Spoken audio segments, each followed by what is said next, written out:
আমি এখানে চলে আসলাম একটা রেস্টুরেন্টের স্টাইলের অসাধারণ ফ্যান্টাস্টিক মেনু নিয়ে। দেখো, মটরশুঁটি আর আলু একটু নুন দিয়ে আমি সিদ্ধ করে নিলাম। এই রেসিপিটা অসাধারণ সুন্দর হয় খেতে, তোমরা একবার প্লিজ ট্রাই করবে। আর এখানে আমি এক শুকনো খোলায় ভেজে নিচ্ছি খানিকটা গোটা গরম মশলা, গোটা জিরে, গোটা ধনে আর শুকনো লঙ্কা। কড়াইতে তেলের মধ্যে ফোড়ন দিয়ে দিচ্ছি জিরে আর তেজপাতা। এইবার আমি এর মধ্যে দিয়ে দিলাম পেঁয়াজ বাটা, টমেটো বাটা, আদা বাটা আর কাঁচা লঙ্কা বাটা।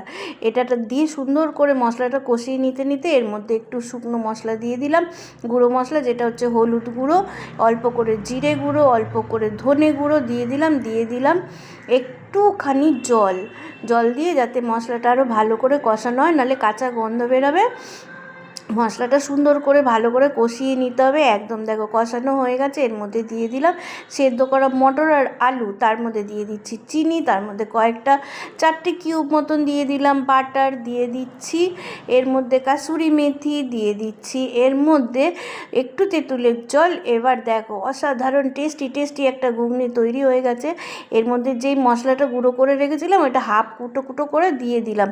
এর মধ্যে দিয়ে দিলাম ধনে পাতা দেওয়ার পরে দেখো তৈরি হয়ে গেল অসাধারণ টেস্টি অসাধারণ টেস্টের একটা ঘুগনি, কড়াইশুঁটির ঘুগনি। আর এর সঙ্গে গরম গরম করে ভেজে নিচ্ছি কয়েকটা লুচি। বাই দা ওয়ে, তোমরা আমাকে যারা চেনো তো চেনো, যারা তোমরা চেনো না, আমি তোমাদের গীতাদি, কামিং ফ্রম কলকাতা, ওয়েস্ট বেঙ্গল।